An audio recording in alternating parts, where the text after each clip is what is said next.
Greetings and salutations, loyal viewers of this channel. Today we are going to discuss what the media is calling the exoneration of Adnan Syed. Adnan Syed, I don't know if you guys heard, they tested some DNA and they discovered that Adnan Syed's DNA was not on these items that they tested for. Therefore, according to the media, he's innocent. Who could have predicted that this would have been the outcome of this case at this point in time? Who could have mentioned exactly what they were going to do and how most people were going to fall for it? Oh, wait a minute, that was me. Let me roll the clip. You see, DNA evidence does not come with a timestamp. It doesn't come with a date of deposit. The reason why the defense team is harping on the DNA testing that supposedly wasn't done is because they know for a fact that a bunch of people have been in and out of Hae Min Lee's car, so they want to catch the DNA because all they're trying to do is shed ambiguity on the conviction, not actually discover who the killer was.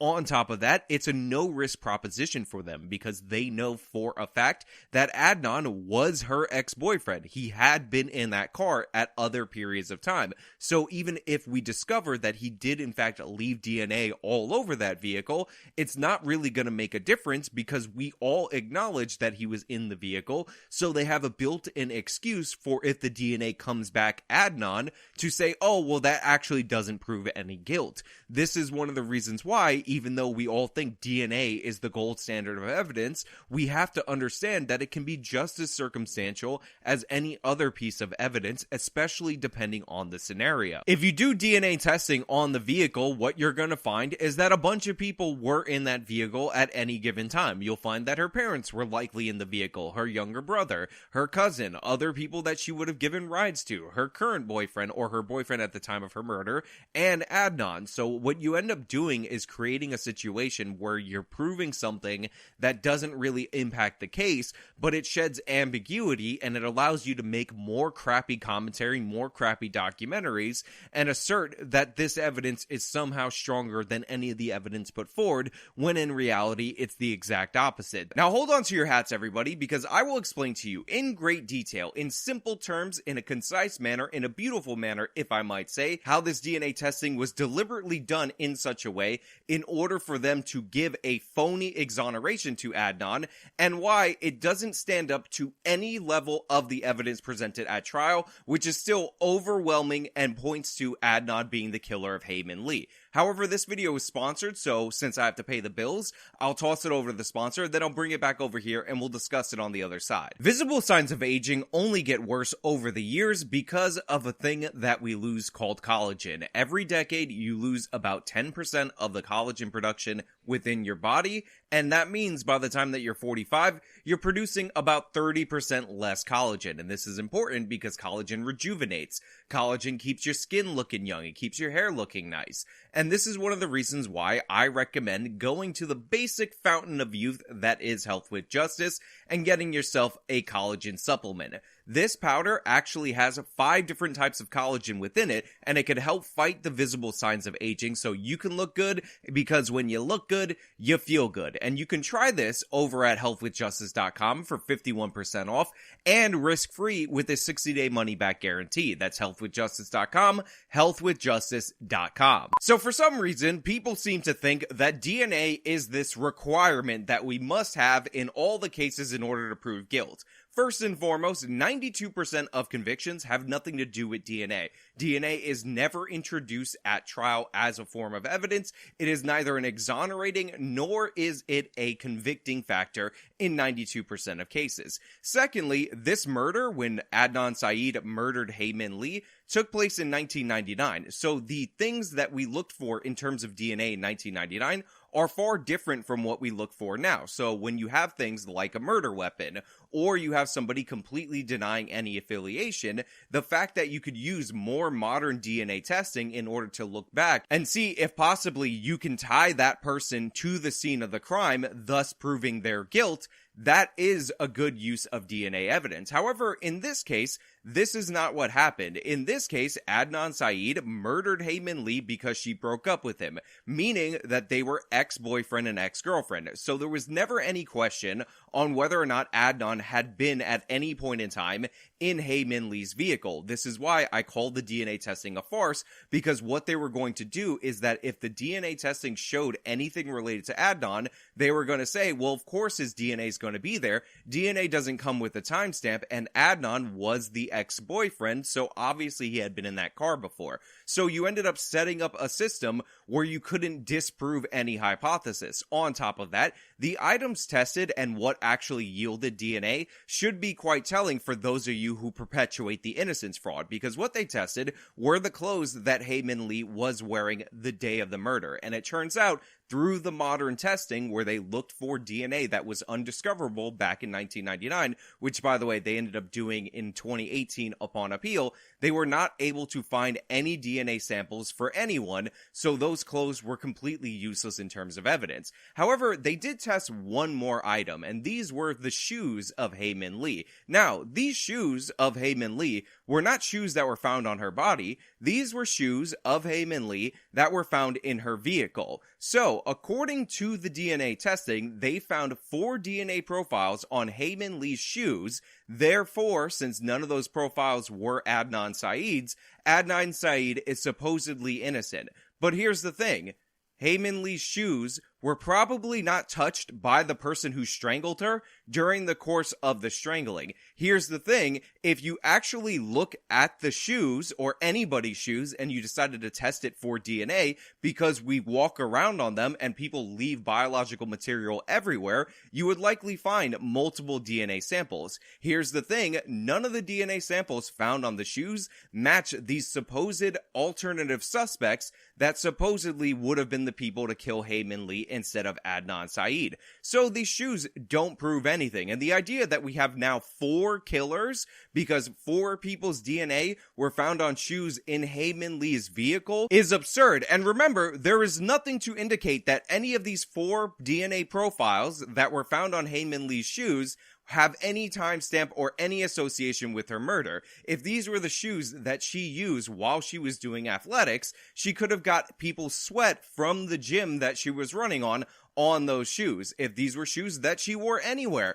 if somebody spit on the sidewalk, guess what? That saliva would be DNA that could be discoverable if preserved properly 20 years later when they did this DNA testing. So the idea that we have 4 new killers, that there's 4 real killers in this case, and that overwhelms all of the evidence that proves Adnan Syed is guilty beyond any doubt, is absurd. And if you really believe that, then I would suggest that you call for more DNA testing of more of Hae Min Lee's shoes. Do we have the shoes that Hae Min Lee actually kept in her home at the time that she was murdered? Because I'm sure if you tested those shoes for DNA, you could find even more real killers. Why not test shoes that she wore at a bowling alley? Imagine all of the real killers you could find if Hae Min Lee happened to go bowling at some point in her life, and you could prove that those shoes were somewhat connected to her at one point in her life. You don't have to connect it to the murder. All you have to do is prove that she touched something at one point, find a DNA sample that shows that some other person's biological material became in contact with the thing that she touched, and apparently that proves Adnan Syed is innocent. I mean, honestly, was it even an argument at any point during the course of the trial that Adnan Syed took Hae Min Lee's shoes from the back of her car and decided to strangle her with her own shoes covering his hands? Who put this theory forward? Why was this relevant? Why was this tested? I'll tell you why this was tested. It's exactly what I called out earlier. It was in order to find any kind of DNA profile, so that way you could say that there was some real killer present. And I talked about, of course, how if Adnan Syed's DNA was found on anything related to the car, they would have excused it by saying that DNA doesn't have a timestamp, DNA is not dated, etc., etc., but they don't grant that same courtesy to whoever happened to have their DNA profile connected to Hae Min Lee's shoes that were found in her vehicle, not found on her body, so what do they even have to do with her murder? Let's be clear about the evidence against Adnan Syed so you can understand why it's overwhelming. Adnan Syed said on January 13th he went to school. During his time at school, he decided to leave with one Jay Wilds. Jay Wilds was the star witness against Adnan Syed, and he gave details related to Hae Min Lee's death that only somebody who was an accomplice after the fact would have known. By the way, notice how all the people who are claiming Adnan Syed is innocent aren't talking about getting Jay Wilds' conviction overturned, even though he was convicted as an accomplice to Adnan Syed. Weird how Jay actually owns up to his role in this crime, but Adnan is in full denial, and everybody who's on his team goes into full denial with him despite the overwhelming inconsistencies. Now, according to Adnan, in his own words, he decided to leave school with Jay because it was Jay's girlfriend's birthday, and Adnan wanted to make sure that Jay got his girlfriend a birthday present. The problem is, when you ask Adnan to go back and tell his version of what happened that day, to refute Jay's story, everything becomes a lot mushier. Yes, he hung out with Jay on the 13th, both during and after school, but he doesn't remember exactly where they went, or what they did, or what time it was. Here's what he's got. January 13th unfolded like any other day, a normal, mostly uneventful day. He says there are a couple of things that do stand out, though. That day was Stephanie's birthday. Stephanie was one of Adnan's best friends, and also Jay's girlfriend. Adnan had gotten Stephanie a birthday present, a stuffed reindeer, which he'd given to her in second period, Miss Efron's English class. And it occurred to me that day that I was going to ask her boyfriend, Jay, did he get her a gift? So sometime during the day, before noon. Wait, Adnan, just hold up for a second. Why? Sure. Why did you care whether Jay got Stephanie a present? Like, what's it to you? Well, Stephanie was a very close friend of mine, as I mentioned, and it was just, I just kind of wanted to make sure that she also got a gift from him. You know, she had mentioned to me that she was looking forward to getting a gift from him. She mentioned she was really happy to get the gift that I gave her. So it just, as I would with any friend, I just kind of, went to check on that. I kind of had a feeling that maybe he didn't get her a gift. And I had free periods during school, so it wasn't like, it was not abnormal for me to leave school to go do something and then come back. So I went to his house, and I asked him, did you happen to get a present for Stephanie? He said no. So I said, if you want to, you can drop me back off to school. You can borrow my car, and you can go to the mall, get her a gift or whatever, and just come pick me up after track practice that day. So that's Adnan Syed, in his own words, making the claim that he hung out with Jay because he decided that he wanted to check on him because he had a feeling that Jay didn't get Jay's girlfriend a present for her birthday, and that's why he didn't call him on his new cell phone. He didn't page Jay, who had a pager because he was a drug dealer. He decided, unprompted and uninvited, to drive over to Jay's house to ask him if he got his girlfriend a present, because his girlfriend said, I'm looking forward to getting a present from Jay, my boyfriend, and I would be very disappointed if I did not. If you believe this, you're an idiot. If you believe this, you're insane. But I want you to remember that key part at the end of it, where he says that Jay, specifically, was told to pick him up after track practice. That's right, Adnan says he told Jay after he gave him his car and his cell phone, because he was so compelled to make sure Jay got his girlfriend a present, that Jay should pick him up at track practice at the school. Remember that. So I said, if you want to, you can drop me back off to school.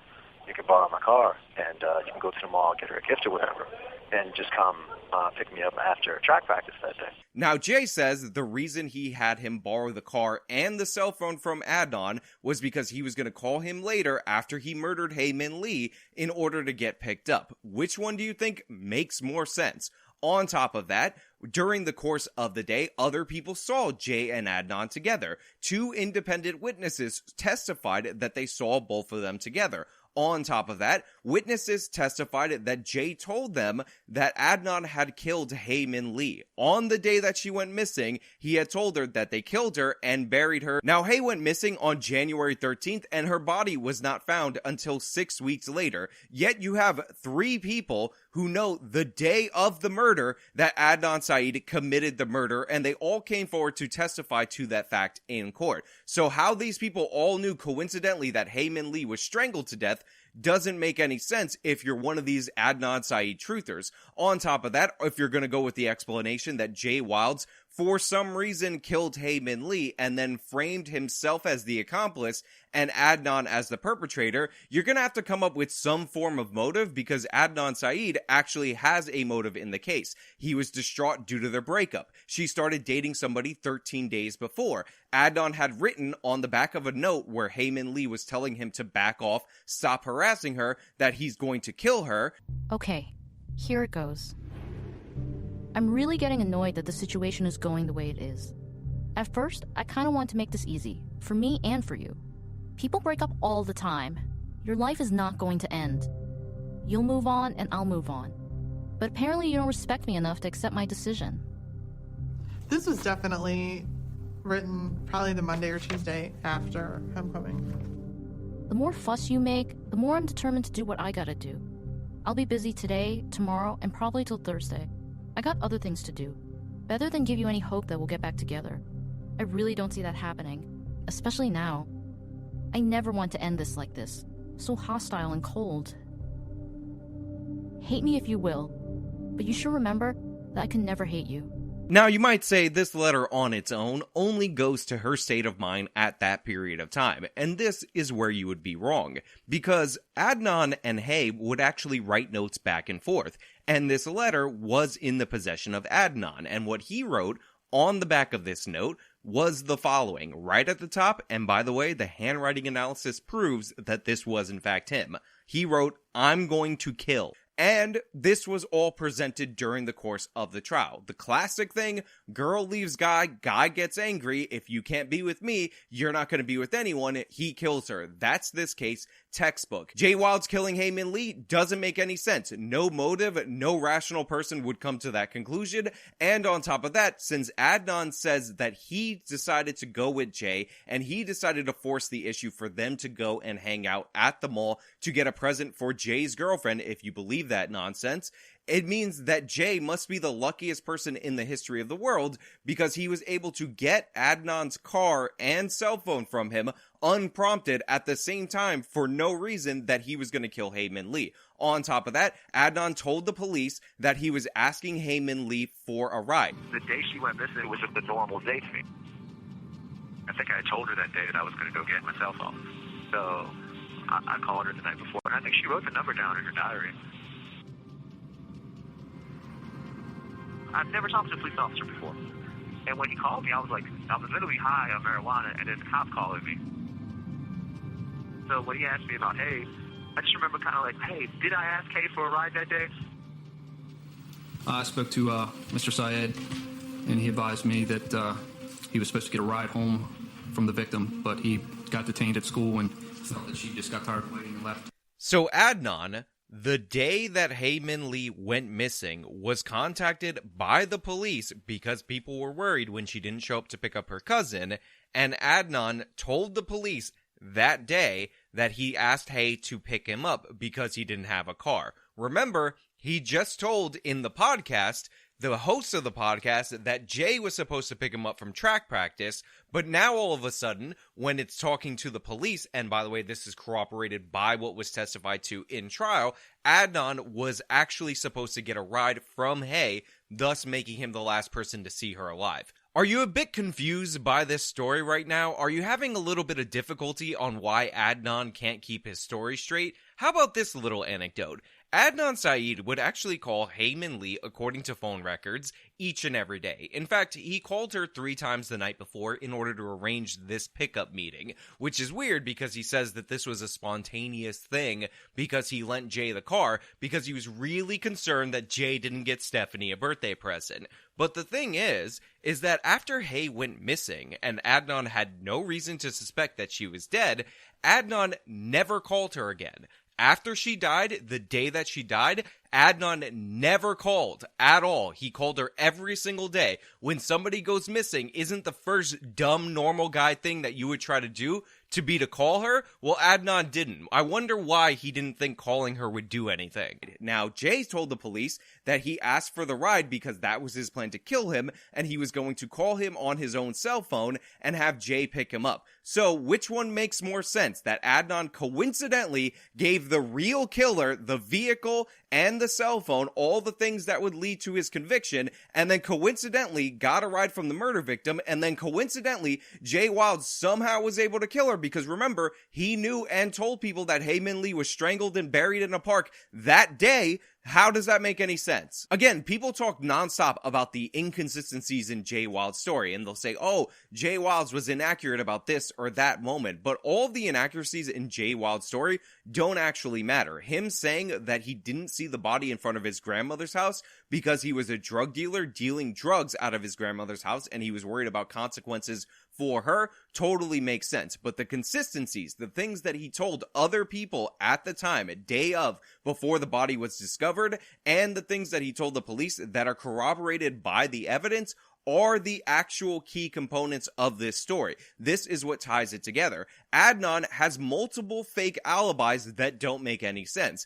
Adnan has a reason for hanging out with Jay that doesn't make any sense. It rings false. Adnan actually asked Hae Min Lee for a ride that day that she went missing, and that's the day that she was murdered. None of that makes any sense. Need I remind you that at one point in time during the course of the trial, the defense was going to produce 80 witnesses to claim that the evening at around the time that they were burying the body together, Adnan was at the mosque. Mr. Urich, that is the prosecutor, by the way. These witnesses will be used to support the defendant's alibi as follows. On January 13th, 1999, Adnan Masood Syed attended Woodlawn High School for the duration of the school day. By the way, this is in fact false. At the conclusion of the school day, the defendant remained at the high school until the beginning of his track practice. After track practice, Adnan Syed went home and remained there until attending services at his mosque that evening. These witnesses will testify as to the defendant's regular attendance at school, track practice, and the mosque, and that his absence on January 13th, 1999 would have been noticed. And by the way, there's a bunch of names if you look through this. 2 full pages almost of names, and it's signed by the defense attorney. This was presented up until the defense figured out that the prosecution could prove Adnan wasn't there, so those 80 people that were going to lie for Adnan Syed and that one alibi that he was going to go with all of a sudden went away and we're supposed to pretend that they don't exist, even though I have the document where they claim that they were going to testify and prove that he was there. Then you have the Asia McClain situation where she says she saw Adnan at the library. Adnan didn't even say he was at the library that day, but sure, whatever. And then when she was actually called upon to testify in a 2012 appeal, guess what? She refused to testify after being convinced that Adnan was the killer by the district attorney. I figured with him being a prosecutor that he would be a reliable source for information, and I gave him a call, and I actually took notes on the conversation. I told him that I saw Syed in the library in 1999. He told me that they had cell phone records and they had a witness that confessed to helping him bury Hae. And then I wrote down something Urich said to me directly. If I had any doubt that Adnan didn't kill Hae, it would be my moral obligation to see that he didn't serve any time. Based on what he told me, I felt that the conviction was, airtight. And so I didn't see the need for me to get involved 10 years later.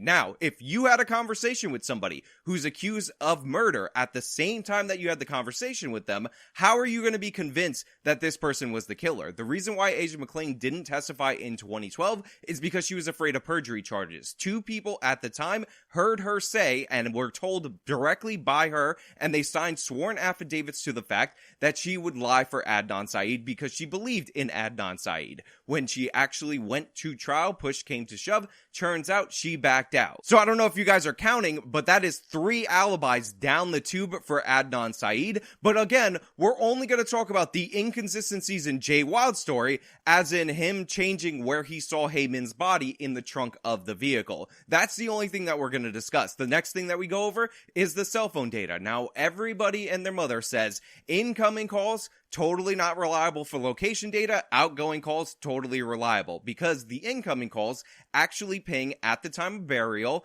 to Adnan's cell phone in the Lincoln Park area. Guess what? That's where Hae Min Lee's body was found. Guess what? That cell tower in particular covers basically the park and not much else. So supposedly, 2 independent incoming calls randomly and accidentally, for no reason at all whatsoever, ping the burial site at around 7 o'clock, where Adnan can't account for his whereabouts.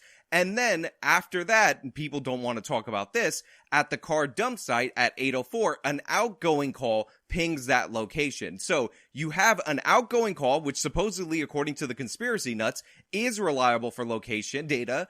After the burial at the car dump site, that's totally just dismissed and ignored for no reason. And 2 coincidental incoming calls that are for some reason unreliable, even though the serial podcasts themselves, when they reached out to experts, found no evidence of any distinction between the reliability and location data from incoming and outgoing. And those claims come from one piece of paper from AT&T with no known author. And they've actually brought in wireless experts to testify in appeal that were more qualified than the one who testified at trial to state that that's ridiculous. No.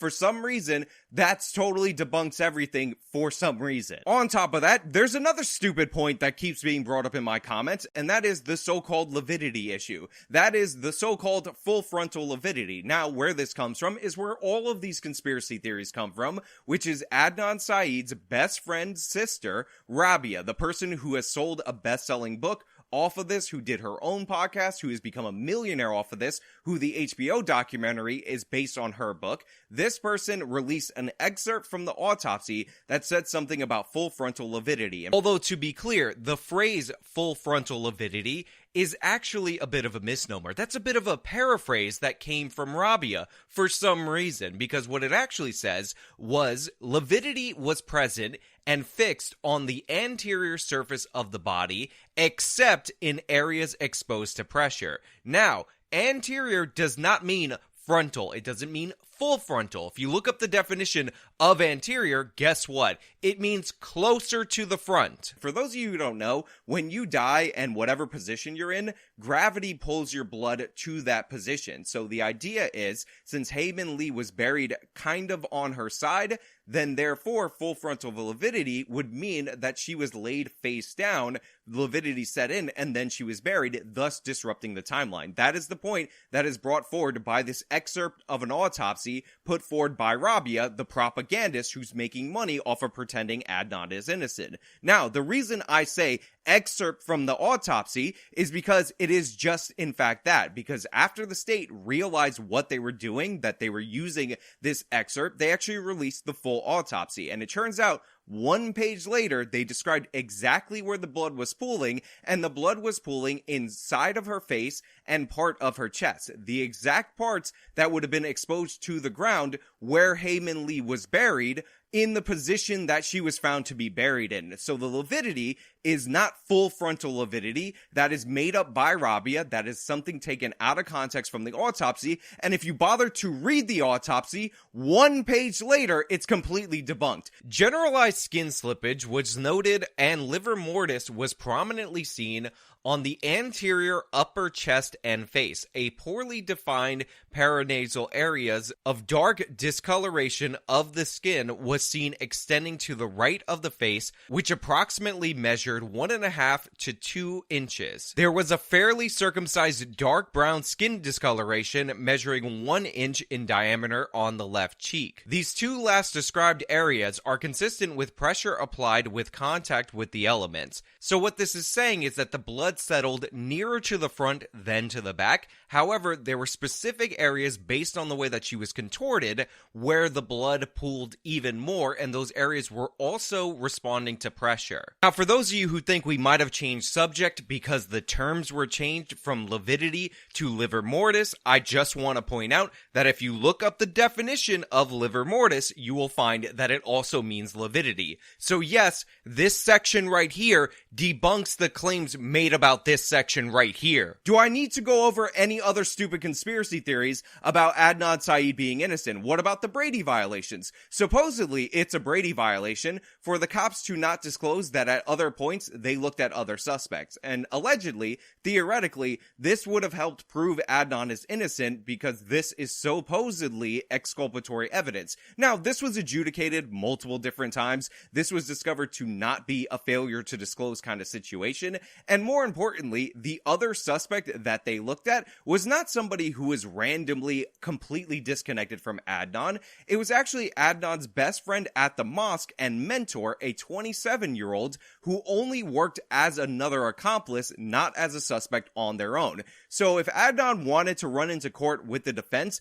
that it was his friend and mentor who did the killing, without him, even though he only works as an accomplice, not as a killer, then feel free, but no, that is not a failure to disclose exculpatory evidence. What happened here is that Adnan lost every appeal. What happened here is that his buddy was making money off of pretending he was innocent, and everybody was making money along the way, and you kept only hearing one side perpetuated throughout the media, and that side does not hold up to scrutiny. All of these details, all of these facts were brought up in a court of law. They lost each and every time on appeal because they happen to be meritless. But then Mosby, a woke district attorney who refuses to prosecute anybody, lost her primary. When she lost her primary and is actually facing fraud charges, she decided it would be a good idea, while she's going out the door as a final FU to Baltimore, to open up this case and basically file a motion on behalf of the defense with stuff that was contradicted on appeal multiple different times. So she did this, and she set up a scenario where she would declare him innocent based on frivolous evidence, and that evidence is frivolous, and as predicted, she has done just that. So let's be clear, if you are under the impression that the shoes found in Hae Min Lee's car, not found on her body, having the DNA profiles of 4 people that were not Adnan Syed, means that there's 4 real killers in this case, you're an idiot. You're a fool, you got suckered in. You're somebody who believes that the word DNA is a magic word, don't read past the headline, and you just go off of that, and you deserve to be conned anytime, any place, because that's who you are, and you falling for this con, you buying into this, actually denied justice to the family of Hae Min Lee, who once again, coincidentally, was not informed prior to this hearing, prior to this dump, prior to the charges being dropped in violation of Maryland's victim rights statute. Remember, there's an actual victim in this case. While it's all fun and games to pretend that we have a mystery on our hands and pretend to be internet sleuths, a girl was murdered by her ex-boyfriend because he could not let her go. A family is shocked and destroyed by these actions and is repeatedly destroyed as you put their story on display for your entertainment. This case is a travesty of justice. This case is a prime example of innocence fraud, and the reason we cover these cases, the reason we tell the truth about these cases, is once it's out there, it's going to set it in the narrative. Once it's out there, people are going to have it in the back of their minds that random shoe DNA that has nothing to do with the murder that's found on the victim's car somehow exonerates the murderer, and they're going to jump for joy and celebrate that. Again, I can't wait for people to run the testing of Nicole Brown Simpson's shoes that were in her car so that they could find the real killer in the O.J. Simpson case. Can't wait to see it, because apparently all you have to do is find a pair of shoes in a car, run some DNA testing, and you'll find the real killer. You don't even need somebody to be murdered. If you find DNA on shoes in anybody's car, even if that person's still alive, then that means the people whose DNA is on those shoes actually killed that person. Why do we even need a body for crimes? Why do we even have trials? All we have to do is look for shoe DNA inside somebody's car, and apparently that proves something. Again, Can't wait for them to test all the other things that Hae Min Lee touched at some point in her life so we could find even more killers. Maybe there's 50 killers. Maybe there's 100 killers in this case. We'll never know because we don't know to the extent that Hae Min Lee stepped on other people's DNA going throughout the course of her day-to-day life. So yeah, this is injustice. This is innocence fraud. It's disgusting. And if you throw more stupid conspiracy theories in my comments, don't think I'm not going to address them. Don't think I'm not going to highlight them. Don't think I'm not going to look into them, find out that they're insane, and destroy them. Adnan Syed is guilty. Hae Min Lee's family deserves justice. They were denied it. Make no mistake about it. But hey, those are just my thoughts. They happen to be 100% right and accurate. Let me know your thoughts down in the comments below. If you like the video, show them by leaving a like. Subscribe for more content. Follow me on all my social media. Support me via the support links in the description box of this video. This has been me talking about the travesty, the injustice of Adnan Syed being released.